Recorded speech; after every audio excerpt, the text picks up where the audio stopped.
Muy buenas noches, amables televidentes. Hoy, 27 de abril del año 2020, continuamos con el conversatorio jurídico programado por el Estudio Jurídico Académico Rivera, Abogados y Asociados. El día de hoy tenemos un invitado de lujo. Justamente para iniciar la semana, tenemos al doctor Wilmer Mancha, quien es abogado, litigante, especialista en materia penal y además, lógicamente, amigo de la casa y amigo de acá de quien les habla y del estudio en general. Pero como vamos a iniciar, tenemos que lógicamente darle la respectiva biografía al doctor y la vamos a hacer chiquita para poder continuar rápidamente. Él es abogado egresado de la Universidad Nacional Mayor de San Marcos, con estudio de maestría y doctorado, ambos en ciencias penales, también por la misma Universidad Nacional Mayor de San Marcos, es decir, sanmarquino de corazón. Además de eso, ha laborado en lo que es la Corte Suprema de Justicia y en el Congreso de la República. Ha escrito también diversos artículos en materia jurídica con respecto al derecho penal y tiene libros en coautoría en derecho penal y procesal penal. Además de eso, tengo el honor de indicar que tengo una amistad muy estrecha con él, en la cual ha iniciado en las épocas universitarias, desde el momento de la CONADET, el Congreso Nacional de Derecho Penal y Criminología. Amablemente nos está brindando el día de hoy un poco de su tiempo, a razón de la pandemia que nos tiene en casa, para tratar de conversar un poco sobre el tema. Y cuando lo invitamos, lógicamente eligió su tema, algo que totalmente nos está interesando mucho a razón de las noticias, que es delitos cometidos por funcionarios en las contrataciones con el Estado en el tiempo de coronavirus. Sin más preámbulos, doctor Wilmer Mancha, muy buenas noches y gracias por estar esta noche con nosotros. Hola Paolo, ¿cómo estás? Buenas noches. Primero agradecerte por la cordial invitación que nos hicieras llegar hace algunos días para intervenir en las sesiones académicas que tu estudio está dirigiendo y coordinando ya bastante, con bastante tiempo. Reconozco y sé que tienes esa inclinación académica por estar pendiente de los temas pues actuales, ¿no? En debate. Y bueno, agradecerte por la invitación y por tratar de compartir algunos puntos importantes, ¿no? En esta época de pandemia, ¿no? De cuarentena para todos, y tratar de abordar algunos temas que son importantes para la administración pública, para los abogados, para los funcionarios y para las personas de a pie que constantemente ven, no sé, pues en las noticias, ¿no? Diferentes situaciones, diferentes eventos que nos entristecen, nos enojan y nos ponen en alerta para ver cuál es la conducción, pues, de la administración pública, del Estado, de las contrataciones públicas y de lo que concierne, pues, la atención del Estado, pues, frente a esta pandemia, ¿no? Sí, definitivamente, doctor. El tema que vamos a tratar, del cual vamos a conversar en este momento, es muy interesante a razón de todos los sucesos que han venido. Eh, Doctor, para poder darle un marco inicial al conversatorio, vamos a indicar específicamente, para que los que nos encuentran viendo en este momento, ¿cuáles son, por ejemplo, no vamos a entrar lógicamente a desarrollar la teoría del delito de los delitos contra la presión pública, pero solamente para hacer un marco más genérico? ¿Cuáles son los principales delitos contra la administración pública que podrían cometerse en el contexto ahora de la pandemia? Bueno, en general, hablando de delitos contra la administración pública, son una diversidad de delitos, pero enfocándonos al hecho en concreto, a la situación concreta en la que nos encontramos, los delitos de la administración pública que se vienen constantemente cometiendo por diferentes funcionarios públicos y privados, ¿no? Eh, Estaríamos hablando en este caso, pues, de los delitos concretamente contenidos en el artículo 384 del Código Penal, el referido al delito de colusión simple, colusión agravada, al tipo penal del delito de peculado, contenido en el artículo 387 del Código Penal, su modalidad es dolosa y culposa, ¿no? Ahí mismo también referir que en este mismo supuesto existe, pues, lo que se conoce la extensión de la punibilidad, ¿no? Para aquellos que no siendo funcionarios, siendo privados, detentan también la posición de determinadas fuentes, ¿no? De administración y que puedan responder tal cual como un funcionario público. Está también los delitos, pues en este caso de malversación de fondos, que podría eventualmente darse, ¿no? El artículo 389 de nuestro Código Penal regula esta figura, ¿no? Y en general me parece que esos son los tipos penales que podrían eventualmente darse en mayor medida, en mayor incidencia en esta época de pandemia del COVID-19, ¿no? Generalmente estos delitos, este tipo de delitos que se dan, y los vemos constantemente en los medios de comunicación, justamente estos días, el día de ayer, varias noticias en este mismo sentido, han dado cuenta de la comisión de esos delitos y que son cometidos básicamente, ¿no?, por funcionarios públicos. Ahí nos detenemos un instante para señalar que estos delitos son, pues, delitos de infracción de deber porque justamente tienen esa cualidad especial de que en esencia lo cometen los que tienen esta calidad especial, ¿no? La calidad de funcionario público y que su deber esencial es justamente custodiar, cautelar, ¿no? Administrar correcta y adecuadamente, ¿no? La administración pública, conducir adecuadamente la administración pública y cosa que no está sucediendo en la actualidad, ¿no? Claro. El Estado está haciendo los esfuerzos necesarios para que se destinen los recursos, ¿no?, a las poblaciones vulnerables, a tomar acciones concretas para enfrentar, pues, una situación crítica, ¿no?, de salubridad a nivel nacional, pero sin embargo los funcionarios públicos, que son el intermediario entre el Estado y la sociedad para conducir la gestión, la conducción, la función del funcionario de custodiar y administrar adecuadamente estos servicios, no se está produciendo, pues, ¿no? Y ahí es donde justamente, pues, el catálogo de nuestro Código Penal regula estos supuestos concretos de cuándo se configurarían estos ilícitos penales y, bueno, habría que entrar en detalle en cada uno de estos supuestos, ¿no? Pero básicamente esos son los tipos penales que estarían cometiendo en este contexto de la pandemia, ¿no? Los delitos de colusión, simple agravada, peculado, modalidades dolosa, culposa, peculado de uso, malversación de fondos, básicamente, ¿no?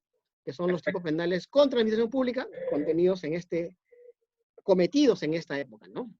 Perfecto. Ahora, no vamos a entrar a detalle para desglosar cada uno de los delitos porque obviamente nos tomaría totalmente un tiempo mucho más largo y no alcanzaría para una conversación. Pero hay que precisar que, si bien es cierto, cada delito tiene su propio verbo rector y sus propias condiciones para concurrir, eso es básico. Pero existen en estas condiciones situaciones en las cuales agravaría la situación de estos delitos. Mi pregunta es, doctor, el hecho de que exista ahora una pandemia, porque se entiende que en fin de cuentas, en todos estos delitos hay un uso indebido, ¿no es cierto?, de los recursos del Estado. En eso estamos claros. El uso indebido de estos recursos del Estado, aplicados lógicamente, porque estos recursos van destinados a salvaguardar la integridad de las personas, a sucesos o a hechos para proteger a las personas respecto a la pandemia. Esta condición de la pandemia en el uso indebido de estos recursos agravaría la situación de la concurrencia de estos delitos, es decir, los empeora, los agrava, aumenta el monto de su pena o tiene una condición de más agravante para eso. Bueno, bastante importante la pregunta que haces a propósito de la coyuntura en la que nos encontramos. Normalmente estos tipos penales que tienen regulado en su estructura interna un supuesto de hecho que contempla normalmente lo que regularmente fuera de un contexto del coronavirus, del COVID-19, presenta modalidades simples y agravadas. Ya, muy bien, Pero ya. sin embargo, dada la pregunta que realizas, ¿no?, habría que detenernos un poco en cada uno de los supuestos de los tipos penales que hemos mencionado para establecer que efectivamente en esta situación, esta suerte de circunstancia en la que nos encontramos, que es el traslado de dinero, ¿no?, de caudales para de diferentes instituciones del Estado, sea municipalidades, sea entidades de la Policía Nacional del Perú, sean los ministerios, Ministerio de Salud, etcétera, diferentes entidades públicas a los cuales se destinan diferentes montos para hacer frente a esta pandemia. Habría que detenernos, por ejemplo, en señalar que en el delito de colusión simple, ¿no? Que en esencia se refiere a aquellos supuestos en los cuales un funcionario público, ¿no? En una modalidad de un contrato que sea, pues, por la razón de su cargo, ¿no? Se va a interesar para que se concierta con un particular, con un privado, ¿no? Para adquirir, por ejemplo, pues mascarillas, para comprar, pues, alcohol, para comprar, pues, protección, ¿no? O equipos para los diferentes hospitales, establecimientos de salud, etcétera, ¿no? Claro. En esos supuestos, por ejemplo, la sola concertación ya implica, pues, la comisión de un delito de colusión simple. Se vuelve agravada, se torna agravada, en tanto esta concertación genera, a su vez, un perjuicio, ocasiona un daño, un perjuicio patrimonial, efectivamente, y esto, pues, ya implica una agravante, ¿no? La sola concertación es la colusión simple. La agravante sería en este caso, ¿no? El perjuicio patrimonial, ¿no? Como consecuencia de la concertación inicial. Pero sin embargo, atendiendo a la específica pregunta que haces, este supuesto, el solo hecho de que en este proceso de contratación, ¿no? De un bien, de un servicio, ¿no? El funcionario público que aprovechando esta situación de emergencia, ¿no? Conforme lo establece el Decreto Supremo 44/2020, ¿no? En una situación de emergencia como la que nos encontramos, ¿no? El tipo penal en concreto no establece o no reconoce ese supuesto de agravante. Siendo esto así, entonces en el delito de colusión tendríamos que recurrir a lo que establece el 46 del Código Penal, que establece cuáles son los supuestos de agravantes y atenuantes. Y creo que específicamente en el artículo 46 sí se establece una situación de agravante cuando estamos en una situación, pues, de atención, cuando los recursos son destinados a actividades de utilidad común o satisfacción de necesidades básicas, como es en este caso. Si bien es cierto, el tipo penal del 384 de colusión no contempla específicamente, ¿no?, este supuesto de agravante, pero sí lo establece el 46, y obviamente una intervención sistemática de nuestro Código Penal, de las figuras penales, tendría que considerarse dentro de este agravante. ¿Esto qué implica? Que si bien es cierto, el delito de colusión en su modalidad simple reconoce una pena de entre 3 a 6 años y la agravada de entre 6, ¿no?, a 12 años, me parece, ¿no? Ya.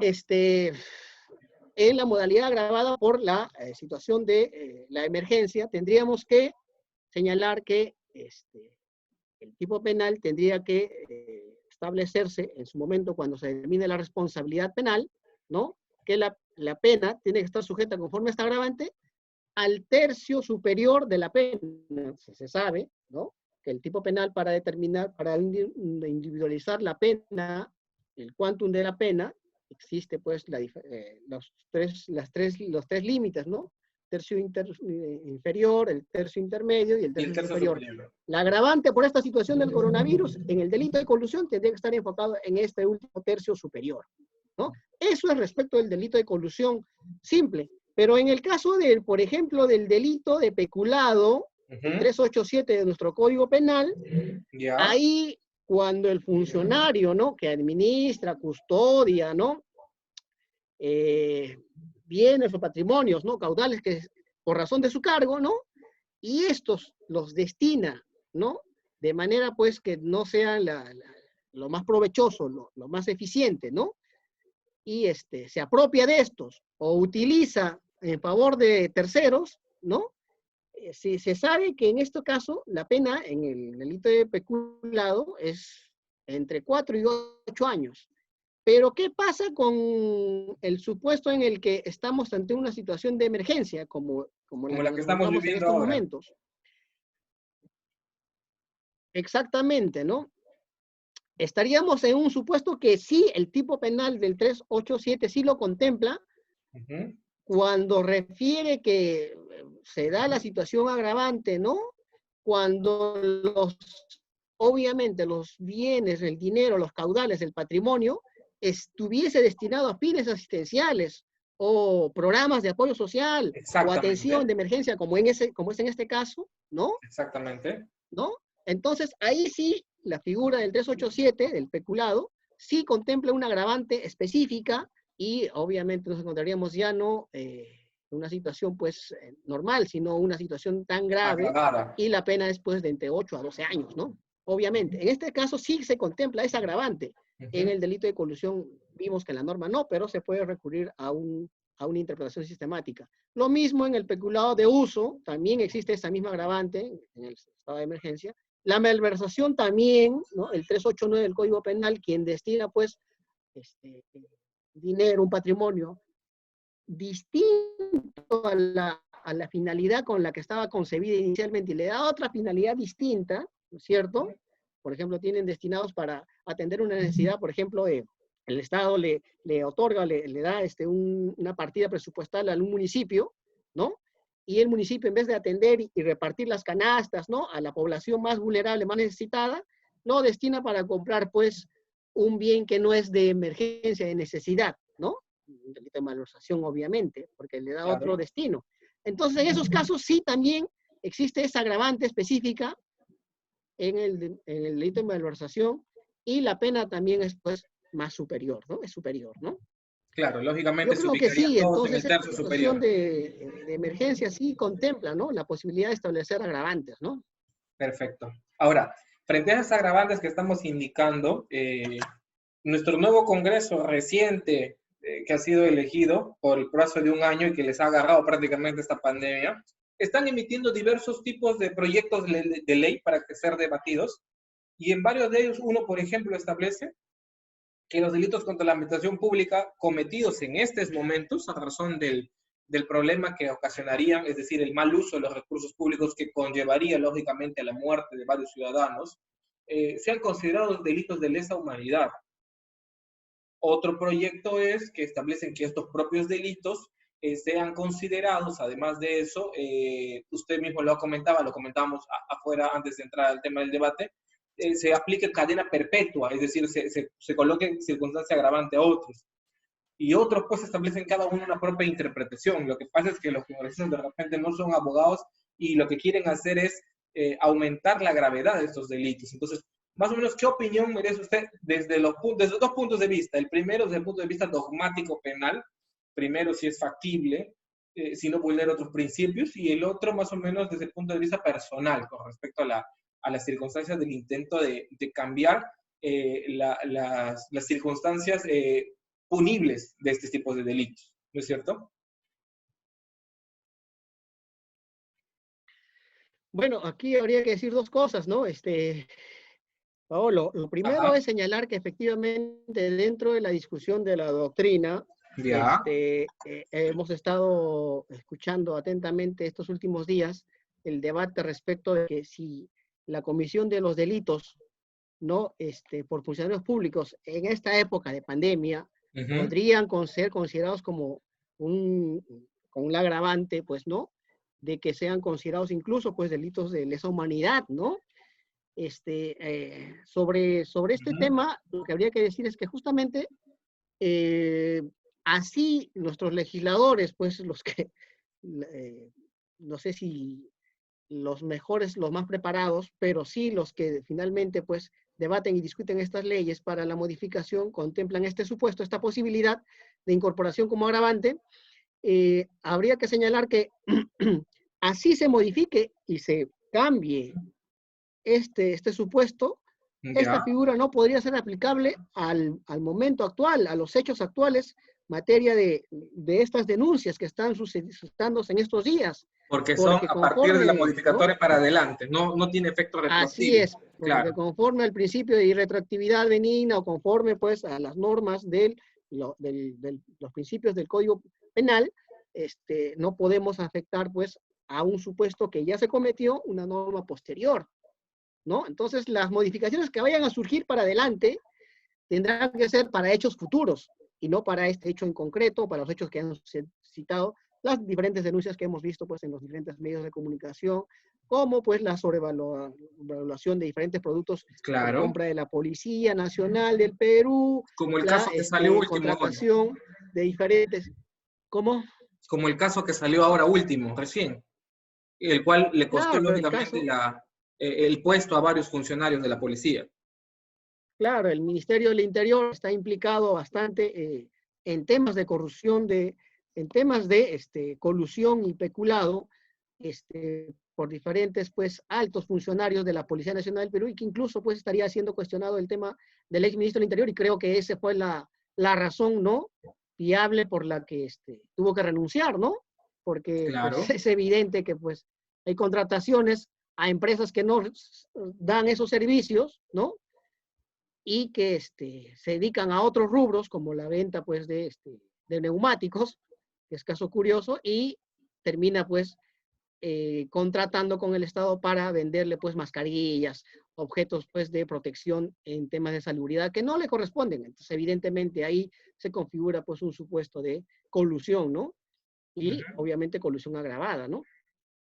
Ya, perfecto, me parece claro. Entonces, este supuesto de la posible modificación como un agravante de lesa humanidad está siendo discutido en estos momentos, pero para hechos futuros. Mi posición personal al respecto, y como justo escuchábamos hace unos días la conferencia del profesor Raúl Zaffaroni, que también es partidario y propone estos supuestos, ¿no?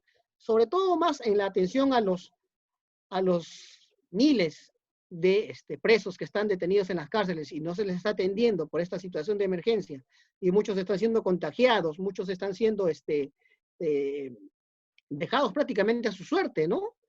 Primero les decían, ¿no? Como tú bien me comentabas, ¿no? Claro. Primero les decían que les declaran infundada el habeas corpus porque todavía no ha llegado el COVID-19 a la cárcel, por tanto infundada el habeas corpus, ¿no? O Claro. la cesación de prisión preventiva.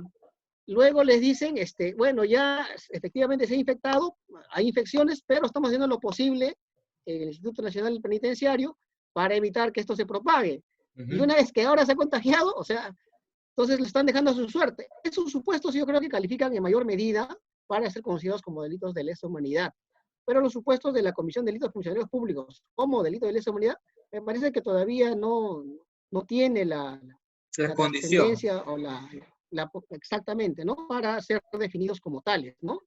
Y respecto del tema de considerarlo, incorporar la agravante de cadena perpetua, bueno, ese supuesto tendría que ser una modificación a nivel constitucional porque nuestra constitución regula específicamente cuáles son los supuestos de cadena perpetua, ¿no? O incluso habría que hacer un gran debate al respecto a nivel de la doctrina porque yo creo que más allá de si se agrava la pena, porque se sabe bien por política criminal que no es el mejor mecanismo, ¿no? de enfrentar la delincuencia, ¿no? Sino más bien hacer políticas sociales, ¿no? De reeducación, de reinserción, ¿no? Yo escuché hace unos días a la profesora Diana Milla, especialista en Derecho Penitenciario, que decía que la mejor forma de reinserción de una persona que ha estado en la cárcel es dotarle de los medios necesarios para que pueda insertar en la sociedad trabajando, estudiando y que no vuelva a cometer futuros delitos. Yo creo que esa es la mejor manera, pero si el Estado solamente le pone penas graves a los delitos, en Exactamente. vez de buscar la reinserción, ¿no? Es generar pues mayores índices de criminalidad, ¿no? Definitivamente. Ahora, doctor, a razón de lo que usted nos está manifestando, lógicamente los congresistas tienen estas propuestas legislativas que a criterio personal devienen en demagógicas, eso es lo que siempre se ha dicho, ¿no es cierto? Intentar llamarlo cadena perpetua a este tipo de delito, que si bien es cierto puede tener un repudio social porque es realmente un abuso que un funcionario público utilice indebidamente los recursos, a pesar de que sabe que es una necesidad por lo que estamos viviendo. Si bien es cierto, es repudiable a todas luces, pero no por eso se puede tumbar los principios básicos del derecho penal y creo que con eso coincidimos. Doctor, a razón de estas circunstancias, yo considero fielmente, para terminar más o menos ya, para ir terminando, ¿qué opinión le merece lo que ahorita el gobierno ha habilitado un sitio web para poder transparentar el uso de recursos públicos y alertar posibles casos de corrupción? Entiendo que el gobierno ha puesto una plataforma digital para que los ciudadanos hagan las denuncias, algo así, cuando se enteran que existen actos de corrupción sobre justamente estos recursos, ¿no es cierto? Pero acá hay una situación bien real y bien cierta.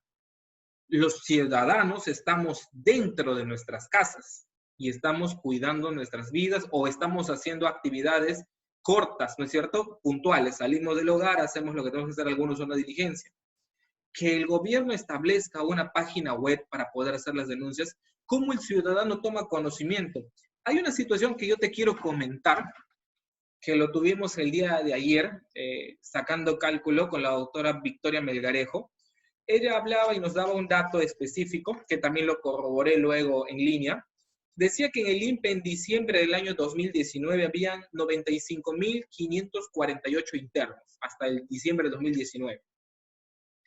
Y hablábamos que una resolución del Ministerio de Salud, una resolución ministerial había establecido que obligatoriamente el INPE debía darle una mascarilla a todos los internos, básico, era obligatorio.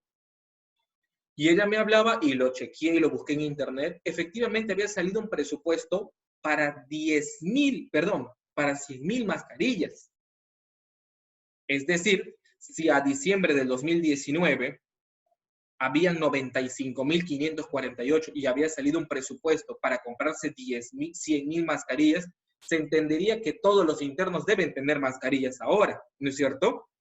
Sin embargo, en la práctica real no hay mascarillas para todos los internos. Es más, hablando de acá, de la ciudad de Iquitos, el establecimiento penitenciario de varones de la ciudad de Iquitos no tienen mascarillas. No sé cómo será en Lima, en Chincha, en Piedras Gordas, en Ica, en Piura, no lo sé. En Loreto no llegaron las mascarillas de los 100.000.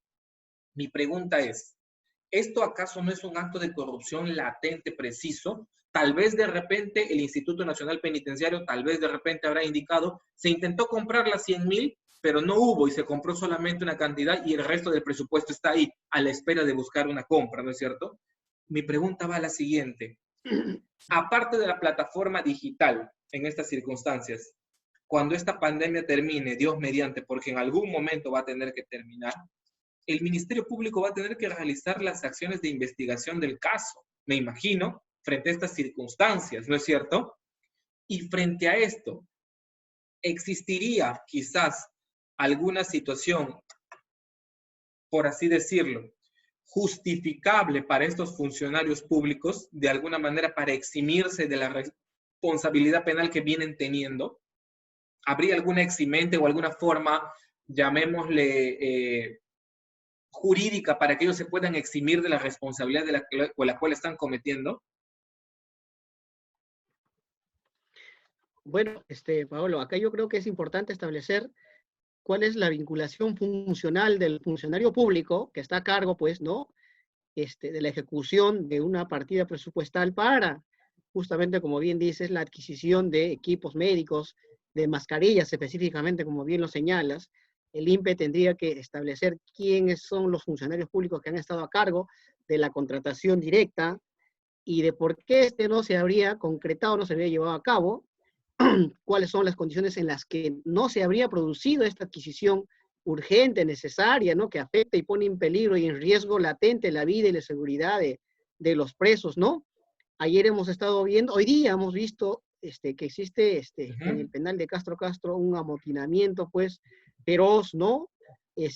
Causando muchas muertes, amotinamiento en diferentes penales como en el de Ancón hace poco, y así en provincia, en diferentes lugares, bastantes infectados. Se dice que el INPE está tomando cartas en el asunto, pero yo creo que la situación ya se está volviendo incontrolable, ¿no? Inmanejable, ¿no? Yo creo que el Estado debe implementar políticas más allá de la política esta que señalaba que los que cometieron delitos de omisión de asistencia, ¿no?, alimentaria deben ser indultados habiendo pagado. Yo creo que si no tienen para pagar y no han pagado y fueron a la cárcel, menos van a pagarlo ahora, o sea, ¿no? Menos en una época de crisis. Esto debe extenderse, pues me parece, creo que es el clamor de muchísima gente, de muchas familias, que no solamente debe extenderse el indulto a las personas que tienen delitos por 4 años, sino hasta 6 años, ¿no? Y que se extienda, pues, sobre todo a personas que están siendo afectadas, pues, o que ya están prontos a salir también, ¿no? En los próximos 2 años, ¿no? Porque se ha establecido que eran los que tenían próximos a salir a 6 meses. Yo creo que los los 2 años que están pendientes de salir, yo creo que pueden hacer una conversión de pena, ¿no? Y luego, después de eso, evaluar su situación. O sea, Claro. necesitan medidas urgentes, inmediatas. Como bien decías, ¿qué hacemos con esta plataforma que el Estado ha implementado para hacer seguimiento de los presuntos actos de corrupción, ¿no? De comisión de delitos de peculado, colusión, ¿no? Negociación incompatible incluso, ¿no? O malversación, con los fondos que se está destinando, millones de soles, partida presupuestal a municipios, entidades públicas, ¿no? ¿Qué se hace para ver que exista un eficiente uso de estos dineros, de estos caudales, ¿no? Para hacer frente a la pandemia? La ley de contrataciones y adquisiciones del Estado, su reglamento, ¿no? Establecen que deben acatarse o seguirse o ceñirse básicamente a principios, y uno de ellos es el principio de transparencia. Obviamente este principio se cumple parcialmente con la publicación de una plataforma de seguimiento de las compras, las adquisiciones, los funcionarios, cuál es el nivel de avance, ¿no? De todo el dinero, si hacemos un balance general de los dineros que se han trasladado a los municipios, ¿cuántos han cumplido en hacer las compras de los víveres, de las canastas necesarias y han repartido? ¿Cuántos? El 20%, el 29%, yo leía hasta hace ayer que menos del 40% se han destinado a la compra.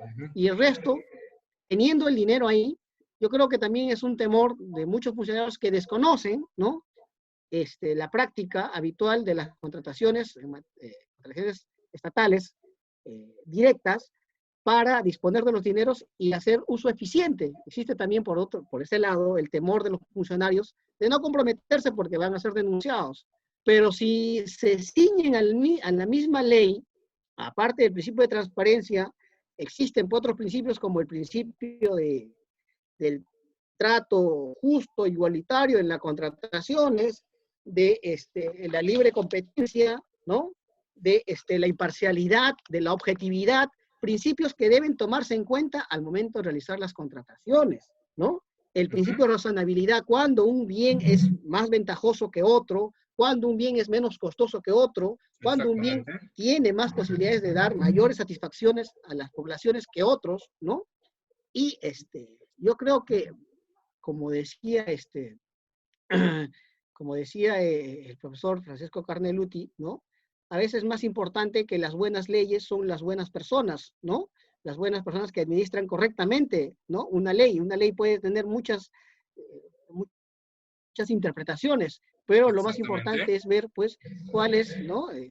El sentido más justo que le podemos dar a una ley, hasta incluso injusta, ¿no es cierto? Entonces, el Estado yo creo que va a ser un gran responsable luego de que termine esta pandemia, porque hemos visto, por ejemplo, que las pruebas rápidas que se están haciendo no están detectando a tiempo ni adecuadamente, pues, la infección, y hemos visto, pues, la muerte de 2 policías. He visto en la mañana una noticia que decía 2 policías gemelos, uno de ellos falleció y otro todavía está combatiendo su vida, ¿no? 2 policías que fueron evaluados con esta prueba rápida, pero sin embargo no les detectaron a tiempo. Un congresista, la madre de otro ex congresista también, que también tuvieron la misma suerte y que también con la prueba rápida no fueron detectados y se produjo la muerte. Entonces ahí también el Estado tiene que responder por qué usaron estas pruebas rápidas y no las otras que son más eficaces, más eficientes, para detectar a tiempo y salvar muchas vidas. Un diagnóstico mejor también al momento, definitivamente. Doctor. Correcto. Entonces, claro, nos queda ahí hay muchas responsabilidades que luego de esto van a venir, ¿no? Claro que sí, nos queda claro las situaciones de lo que está pasando en estas circunstancias y definitivamente hay que reconocer que los funcionarios públicos tienen un rol fundamental ahora y creo que son estas circunstancias, a criterio personal lo digo, que obligan a ver de qué están hechos estos funcionarios públicos para ver si realmente tienen el temple de un político y un funcionario en el don de servir y de saber afrontar las crisis.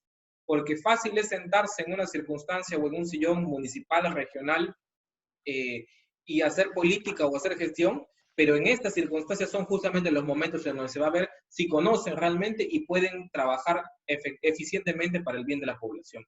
Doctor, fue una conversación muy alturada, muy jurídica en el sentido para poder brindar este tema, pero no debo terminar esta entrevista sin antes agradecerte y de pedirte, por favor, quizás unas últimas palabras de reflexión para los estudiantes de Derecho, los colegas abogados y en general para la población que en estos tiempos tan oscuros que estamos viviendo con relación al proceso del COVID-19, en los cuales nos tiene a todos, pues lógicamente, acongojados.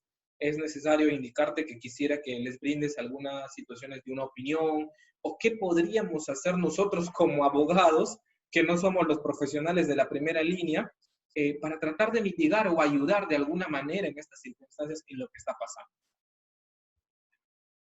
Bueno, Paolo, yo primero agradecerte, ¿no? Por la cordial invitación que nos hicieras, ¿no?